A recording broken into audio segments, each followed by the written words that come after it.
I wasn't in the ad Right. because of Jay-Z and them was putting it together. So I think they still harbor some energy towards me. I hit the homie, the big homie Jay-Z, right? And I told him to come pull up on me. And he pulled up on me. So 50 Cent has dropped yet another bombshell about Jay-Z, and it seems now like even Beyonce and their children won't be able to avoid the avalanche that comes their way. As soon as I talked to Jay, she jumped down, come over. I said, "Oh shit, look at this." They about to jump you. Nah, she came like she was ready. Like ready. I thought something was gonna happen. And I'm like, "Yo, whoa." Walking off, and I'm like, "What the fuck? What's going on?" I thought, uh-oh. I'm seeing all this shit stuff going. She going, "What is this guy?" I'm like, "Wait, what happened?" I just looked at Jay. He was looking. He was like. Back in the late 90s, when rap was still finding its footing in the mainstream, 50 Cent and Jay-Z weren't exactly exchanging friendship bracelets. In fact, their relationship kicked off with a bit of friction. You see, 50, in his provocative style, decided to stir the pot with his track How to Rob, where he famously rapped about sticking up his fellow rappers, including none other than Jay-Z himself. For some reason, y'all like to conveniently forget what age Foxy Brown was when he was with her. Y'all like to forget that he was rolling with R. Kelly, and they was doing a lot of things together. Now, Jay wasn't about to take that lying down. During a performance at Hot 97's Summer Jam, he hit back with his own track, It's Hot, Some Like It Hot, essentially telling 50 that going against him was a foolish move. What I've heard about them as a couple is that they've been living separate lives for a very long time. So they together, but they living separate. But as time passed, tensions cooled. In a revealing interview with Angie Martinez, Jay-Z spilled the beans that he and 50 had a backstage chat at the festival, and it turns out it was all good vibes. 50 even gave props to Jay-Z for his response, acknowledging that it actually helped boost his career. Fast forward to 2003 and the landscape had changed. 50 Cent was on fire thanks to hits like In Da Club and his debut album Get Rich or Die Tryin'. Suddenly, what started as a clash between the established champ and the up-and-comer began to feel more like a showdown between equals. Jay-Z, ever the savvy businessman, even hit the road with 50 on the Rock the Mic tour. They even teamed up in a Reebok commercial, although the competitive spirit remained alive and well, with 50 boasting about outselling Jay's sneaker line. Their musical collaborations were few and far between, with the notable exception of Jay-Z jumping on the remix of 50 Cent's I Get Money in 2007. But even then, the rivalry simmered beneath the surface. As the years went by, both men found success outside of music, with 50 becoming a TV mogul and Jay-Z ascending to billionaire status. Yet the jabs never really stopped. From 50's quips about Jay's golf course music to his musings about the lack of real competition between them, the tension remained palpable. While their rivalry never reached the fever pitch of some of hip-hop's legendary beefs, it certainly kept fans on their toes. And who knows? Maybe one day we'll see these two giants truly bury the hatchet. 50's exposé doesn't seem to be completely off the mark when you consider the news coming out about the Carters. So, you know those power couple vibes we always got from Beyonce and Jay-Z? Well, it seems like things might not be as picture-perfect as we thought. RadarOnline.com got the scoop from a source close to the couple, spilling some tea that might make you do a double take. Apparently, Bey and Jay have been living separate lives for a while now, and it's not just a rumor. According to this insider, they've been bunking in different bedrooms for months. Yep, you heard that right. Those cozy public appearances we've been seeing? Turns out they might just be putting on a show. Behind closed doors, it's a whole different story. Beyonce's hardly ever home these days, spilled the insider to RadarOnline.com. Sounds like Queen Bey's been keeping busy outside the house lately. And Jay-Z? Well, he's not exactly Mr. Sunshine these days. According to the source, he's been in a pretty crappy mood lately and isn't exactly the chatty type. Remember when RadarOnline.com first hinted at trouble in paradise at the end of last year? Turns out there might have been some truth to that. They mentioned something about Bey and Jay sleeping in separate rooms, with Little Blue Ivy's room smack in the middle. And guess what? That setup apparently hasn't changed one bit. According to the source, it's not just the separate bedrooms that are raising eyebrows. Apparently, Beyoncé and Jay-Z are rarely under the same roof at the same time these days. And if that's not enough, there's talk of a major blowout that went down at Kelly Rowland's birthday bash on February 20th at the Sunset Tower in LA. Eyewitnesses claim Beyoncé made a bold move by removing her wedding ring, holding it up for all to see, and announcing that this could be the last time they'd see it because she's ready to call it quits on her marriage. Talk about dropping a bombshell. And while her friends and family tried to offer support, it seems like tensions were running high. Adding fuel to the fire, Jay-Z's dealing with some drama of his own. There's this whole messy paternity battle with a 22-year-old named Rymir Satterthwaite, who's claiming to be his son from a previous relationship.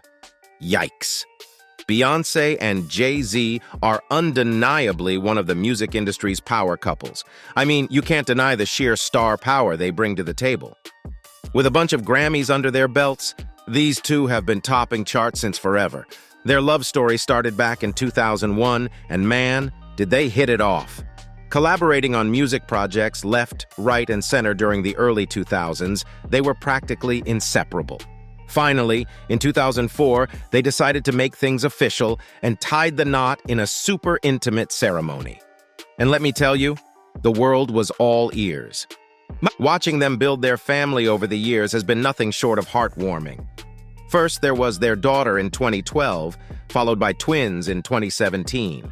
Talk about a full house! But hey, it hasn't all been smooth sailing. Like any celeb couple, they've had their fair share of ups and downs. I mean, when you've got the whole world watching, it's bound to put some strain on things. And let's not even get started on those pesky tabloid headlines. It's enough to make anyone's head spin. Sure, they've been together for what feels like forever in Hollywood years, but that doesn't stop the media from dissecting every little detail of their relationship. So, let's talk about Beyoncé. We all know she's a force to be reckoned with in the music industry, right? From her Destiny's Child days to her solo career, she's been slaying the game for years. But here's the thing. Her dedication to her craft might have caused a few bumps in the road when it comes to her personal life. Or at least, that's what Jay-Z hinted at in his track Lost One. This song, part of his Kingdom Come album from 2006, gave us a glimpse into Jay-Z's relationship with Queen Bey. In one verse, he drops this bombshell. I don't think it's meant to be B, but she loves her work more than she does me. Ouch, right? It's like he's saying she's more into her career than their relationship. But hold up, before you start throwing shade, Jay-Z set the record straight later on. In his book Decoded, he explained that the song isn't about dissing Beyoncé. It's more about the struggle of respecting your partner as an individual with their own dreams and ambitions. He admitted it's tough to balance a relationship when both parties are chasing their own goals. Then there is the age gap between Beyoncé and Jay-Z. So, Jay-Z's got a bit of a head start, being 12 years older than his superstar wife. But you know what they say? Age ain't nothing but a number, right? Their love story started way back when Beyoncé was just a fresh-faced 18-year-old, and Jay-Z was already making waves in the music scene. They first crossed paths at an MTV Spring Break event, and let's just say Jay-Z was smitten from the get-go. He even dropped a track called Everything Is Love, where he spilled the beans about their first encounter. But hey, Beyoncé wasn't about to rush into anything. She kept it cool, revealing in an interview with 17 that she had a rule about not tying the knot before 25. And true to her word, they waited until she was 26 to say, I do. Now, being megastars like they are, you gotta wonder if there's any friendly competition between them, right? Rumors swirled in 2014 during their joint On the Run tour that things weren't all sunshine and rainbows behind the scenes. Some sources even claimed they were on the brink of calling it quits. But hey, they weathered the storm, and by 2018, they were back on tour together. So, picture this. It's 2016, and Beyoncé drops a bombshell on the music world with her surprise album, Lemonade. Now, we all love a good breakup album, right? But nobody saw this one coming. I mean, we've all heard the rumors about Beyoncé and Jay-Z's relationship hitting a few bumps along the way, but Lemonade took things to a whole new level. The album's track list had fans buzzing with speculation about the state of their marriage. In songs like Sorry, Beyoncé doesn't hold back, throwing some serious shade with lyrics like, "He only want me when I'm not there, he better call Becky with the good hair." And let's not forget the Hold Up video where she's smashing car windows with a baseball bat. Talk about making a statement. Of course, the Beyhive wasted no time in pointing fingers at Jay-Z, and the internet went into meltdown mode. But here's the kicker. Beyoncé dropped Lemonade exclusively on Tidal, Jay-Z's streaming service. Talk about a power move. Amidst all the speculation, both Beyoncé and Jay-Z kept tight-lipped about the whole ordeal. But hey, actions speak louder than words, right? Beyoncé gave her hubby a shout-out on stage, and they even announced they were expecting twins not long after. All right, so remember that whole Becky with the good hair debacle? Well, turns out there was some truth to it after all. Jay-Z spilled the beans about his infidelity in his track 444, which dropped in June 2017. In the song, he gets real about the guilt and shame he felt, especially when thinking about his kids. Like, imagine if they found out. It's heavy stuff for sure. But Jay didn't stop there. In an interview with the New York Times, he straight up owned up to his mistakes, admitting that he shut down emotionally and ended up straying. He even talked about how he and Beyoncé used their music to work through the rough patches in their marriage. Now, here's where things get juicy. Everyone wanted to know who this mysterious Becky was. Rita Ora, Rachel Roy, even Gwyneth Paltrow. They were all in the running. But despite the speculation, Jay-Z never spilled the beans on her identity. So, after the whole infidelity bombshell dropped, Jay-Z and Beyoncé knew they had some serious work to do to patch things up. But hey, they were committed to making it work.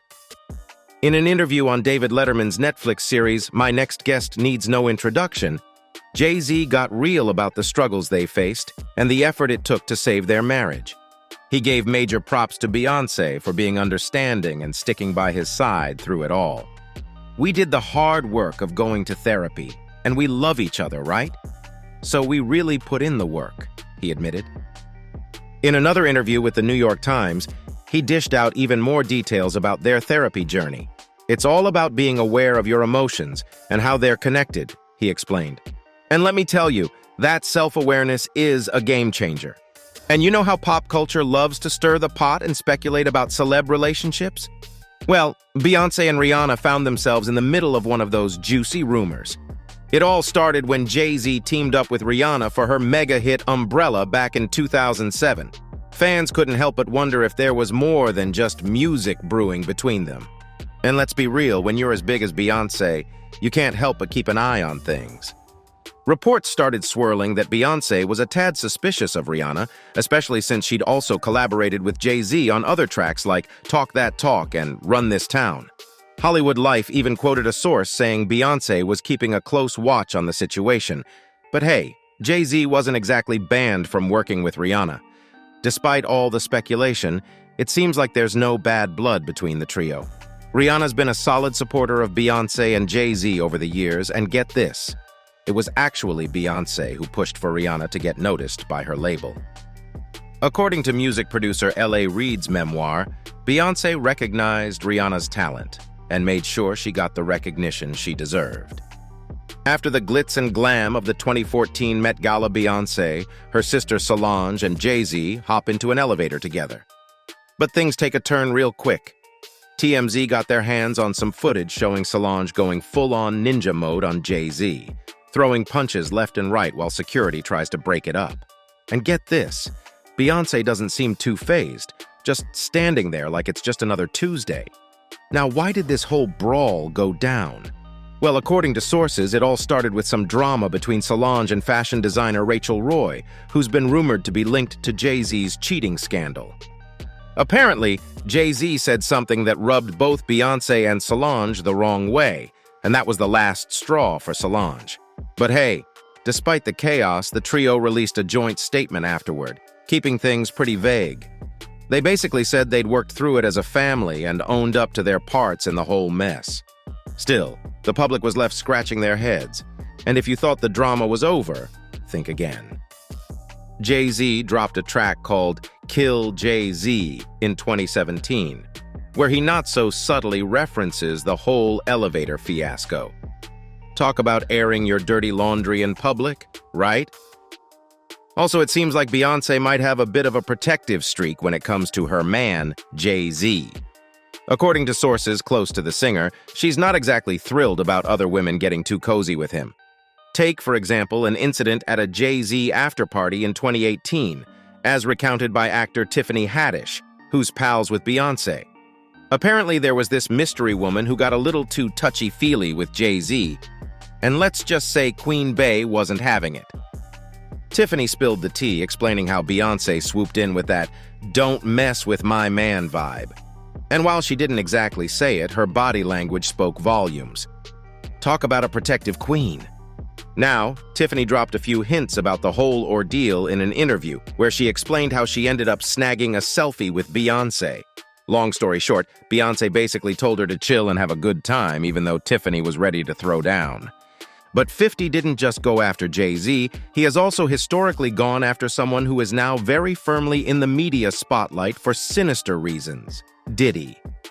A few weeks ago, music producer Rodney Lil Rod Jones threw some serious accusations towards Sean Diddy Combs and his son.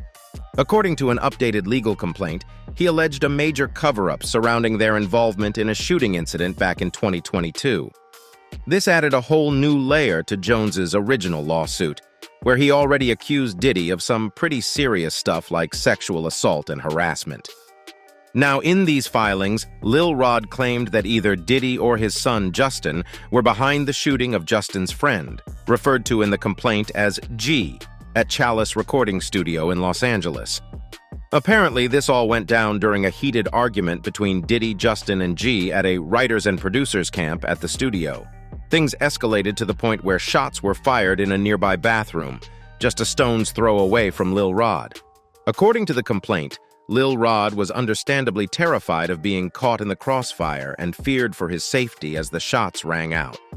The aftermath was chaotic, with Diddy and Justin allegedly leaving the scene while G lay injured on the bathroom floor. Lil Rod sprang into action, applying pressure to G's wounds and rallying bystanders to call for help. He even helped carry G to an ambulance outside the studio, all while Diddy and his son supposedly vanished to another part of the building. According to the complaint, G was so badly injured from the shooting that he couldn't even walk, and Lil Rod had to carry him to the ambulance for help. The complaint also alleges that Mr. Combs, aka Diddy, instructed people to tell the police that he wasn't involved in the shooting. He apparently even pressured Lil Rod into lying to the cops by saying that G was shot in a drive-by outside the studio, not inside. Lil Rod's version of events doesn't match up with what the official police report says or what Diddy's lawyer, Sean Hawley, claims. NBC News reported that the LAPD and Diddy's lawyer said the shooting didn't happen at the studio but somewhere else nearby. Initially, a local TV station, KCL-TV, reported that the shooting happened outside the studio, based on LAPD information, but the report didn't name anyone involved. Hawley stated to NBC News that neither Diddy nor his son Justin were around when the shooting happened, and they only found out later. So according to her, they probably weren't questioned by the police. The complaint also included a screenshot of a message from the studio to someone unidentified, saying the shooting happened half a block away from Chalice. As of now, there haven't been any official reports from the LAPD or the Los Angeles Fire Department about the shooting. There's no body camera footage, no recordings of 911 calls, and nobody has even seen or heard from G since the incident, which the complaint finds very concerning. In Lil Rod's initial complaint, which he filed on February 26th in the U.S. District Court for the Southern District of New York, he makes some serious allegations against Diddy. He claims that Diddy repeatedly touched him inappropriately without permission, pressured him into having sex with sex workers, and even spiked drinks with alcohol for Lil Rod and his friends, some of whom were underage girls. On top of that, the complaint says Diddy hasn't paid Lil Rod for his work producing Diddy's latest album, The Love Album. Rod also alleges that Diddy once said he was somehow involved in the killing of a rapper named Shyne back in 1999. Lil Rod's attorney, Tyrone Blackburn, expressed frustration, saying that they tried to resolve the issues without going to court but didn't get anywhere. He even compared the situation to how another lawyer, Sean Hawley, handled cases for clients like Danny Masterson and Tory Lanez, who were convicted. This raises questions about who's really in charge of handling Diddy's affairs.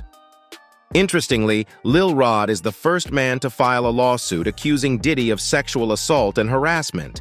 Despite branding himself as Brother Love, Diddy has faced previous accusations of violence and shady business practices from multiple former male employees, according to Rolling Stone.